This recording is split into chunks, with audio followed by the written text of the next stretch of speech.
اور حضور مناتے ہیں رب کو, کہتے ہیں یا اللہ تو نے وعدہ نہیں کیا تھا تو مدد کرے گا, یا اللہ تیرا وعدہ نہیں تھا تو کامیابی دے گا, یا اللہ تو نے ساری رات مناتے گزر گئی, ساری رات. صبح کا اجالا چمکا تو حضرت ابو بکر فرماتے اتنا لمبا سجدہ کیا, حضور سجدے میں تھے, میں دیکھتے دیکھتے تھک گیا, میں سجدے کی حالت میں ہی حضور پر لیٹ گیا, لپٹ گیا. میں نے کہا محبوبہ سر اٹھائیں, وہ دیکھیں اللہ نے مدد نازل فرما بھی دی ہے.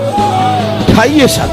حضور نے اللہ کو منایا, نبی پاک منایا کرتے تھے. ہم اب سجدوں میں بھی نہیں جاتے, اتنی سو گئی امت, سجدوں تقریروں سے انقلاب لانا چاہتے ہیں, ہم خالی نعروں سے انقلاب برپا کرنا چاہتے ہیں. لوگ جب روتے تھے, بوڑھے لوگ سجدوں میں, اور عالم فاضل صوفی کی تو کیا بات ہے نا, وہ تو اللہ کے نمائندے ہیں کہ جس کے صرف سفید بال ہو جائیں. میرے نبی پاک علیہ السلام نے فرمایا رب تو ان کی بڑی عزت کرتا ہے, ان کی بڑی.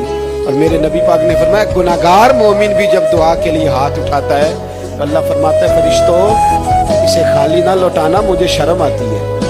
اسے خالی پر تو اٹھاتا ہی نہیں, تو اسے مناتا ہی نہیں, تو کبھی لپٹا ہی نہیں, تو نے کبھی کہا ہی نہیں کہ یا اللہ آ میں تجھے لے جاؤں. حضرت سعد بن